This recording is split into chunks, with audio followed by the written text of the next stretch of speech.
যখন মাইয়েতকে কবরে শোয়ানো হয় তখন সে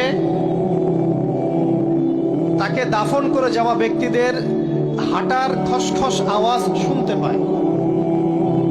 এরপরে তাকে যখন শুইয়ে দেওয়া হয়, সে যদি মুমিন ব্যক্তি হয় তাহলে তার মাথার দিকে তার সলাত এসে দাঁড়িয়ে যায়। দুনিয়াতে আপনি যে নামাজগুলো পড়েছেন, আমি যে নামাজগুলো পড়ছি, এগুলো মাথার দিকে দাঁড়িয়ে যায়। ডান দিকে চলে আসে তার সওম মানে কি? রোজা। বাম দিকে চলে আসে যাকাত। তারপরে পায়ের দিকে চলে আসবে তার আত্মীয়তার সম্পর্ক রক্ষার ইবাদত, তার এই যে অন্যান্য দান সদকা, তার নফল আমল, তার তাসবিহ তাহলিল, তার কোরআন তেলাওয়াত ইত্যাদি পায়ের দিকে চলে আসবে। এখানে একটা হাদিস এসেছে, সূরাতুল মুলক যে ব্যক্তি রাতের বেলা তেলাওয়াত করবে, কোন সূরা ভাই? তাবারাকাল্লাযী বিয়াদিহিল মুলক ওয়া হুয়া আলা কুল্লি শাইইন কাদির। এই সূরা যে ব্যক্তি রাতের বেলা করে তেলাওয়াত করবে, ইনশাআল্লাহ সূরা মুলক কবরে তার সাথে থাকবে এবং কবর আযাব থেকে সূরা মুলক তাকে বাঁচাবে ইনশাআল্লাহ। আমি বুঝাচ্ছি যে কি অবস্থাটা হবে। এবার দুজন ফেরেশতা মাথার দিক থেকে আসবেন, আসতে চাইবেন, সালাত বলবে এখান দিয়ে আসা যাবে না, এদিক দিয়ে আসা যাবে না।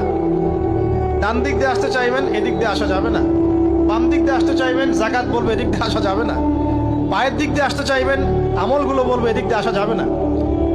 তারপরেও তারা আসবেন, চোখগুলো হবে নীল এবং কালো বর্ণের, নীলাপ চোখের, কালো।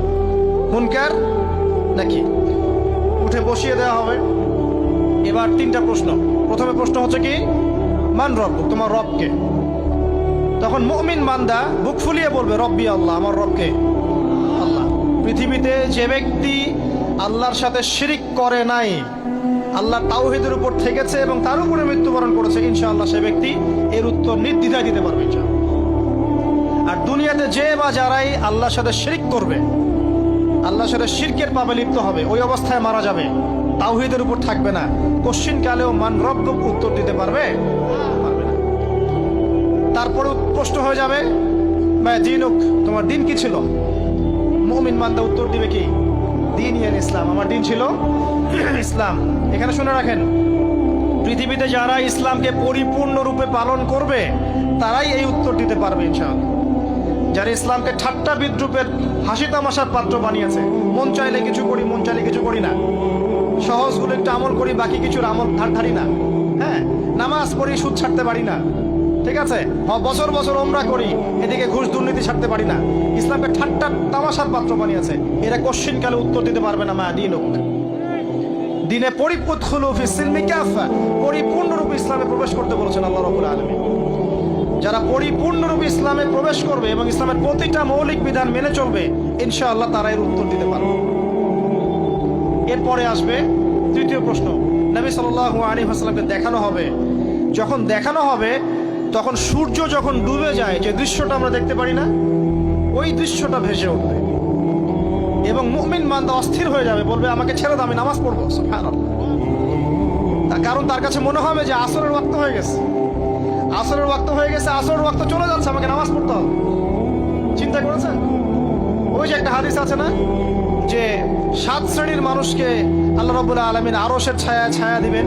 তার মধ্যে এক শ্রেণীর মানুষকে, যার অন্তর মসজিদের সাথে ঝুলে থাকে, তার মন মসজিদের সাথে ঝুলে ছিল, এই সূর্য ডুবে গেল বলে আমাকে ছেড়ে দাও, আমি নামাজ পড়তে যাব। তখন ফেরেশতারা বলবেন তোমাকে নামাজ পড়তে দেয়া হবে, তবে তার আগে তুমি এর উত্তর দাও। কি উত্তর? এই ব্যক্তির দিকে তাকাও। তখন নবী সাল্লাল্লাহু আলাইহি ওয়াসাল্লামকে দেখানো হবে, সাল্লাল্লাহু আলাইহি ওয়াসাল্লাম দরুদ পড়বেন।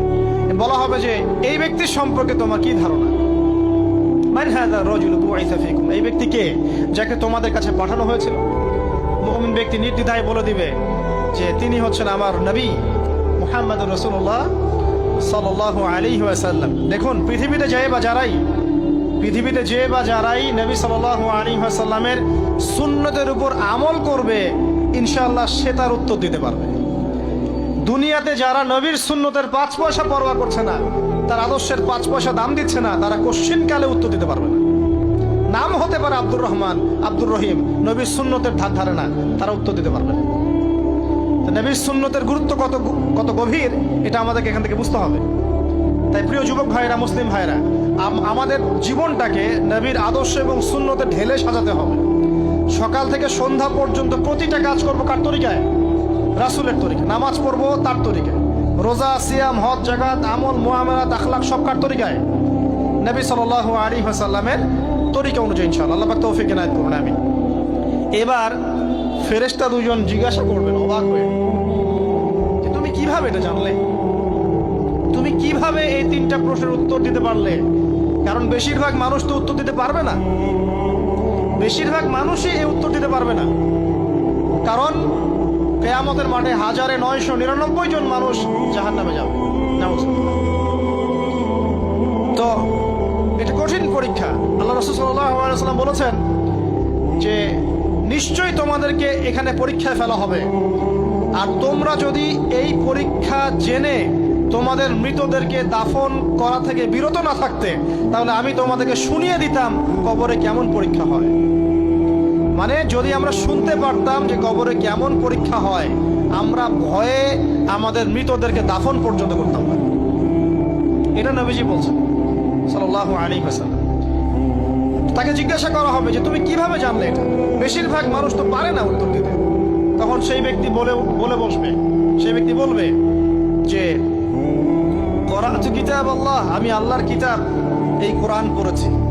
মুমিন বলবে আমি আল্লাহর কোরআন পড়েছি, ফাআমানতু বিহি, আমি এর উপর ঈমান এনেছিলাম, ওয়া সাদ্দাকতু, এবং সত্যায়ন করেছিলাম। সুবহানাল্লাহ।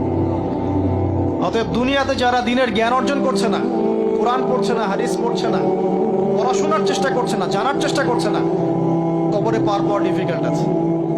এটা একটা অন্যতম প্রশ্ন। আমরা কিন্তু মনে করি তিনটা প্রশ্ন হচ্ছে, আসলে প্রশ্ন হচ্ছে কয়টা? 4টা।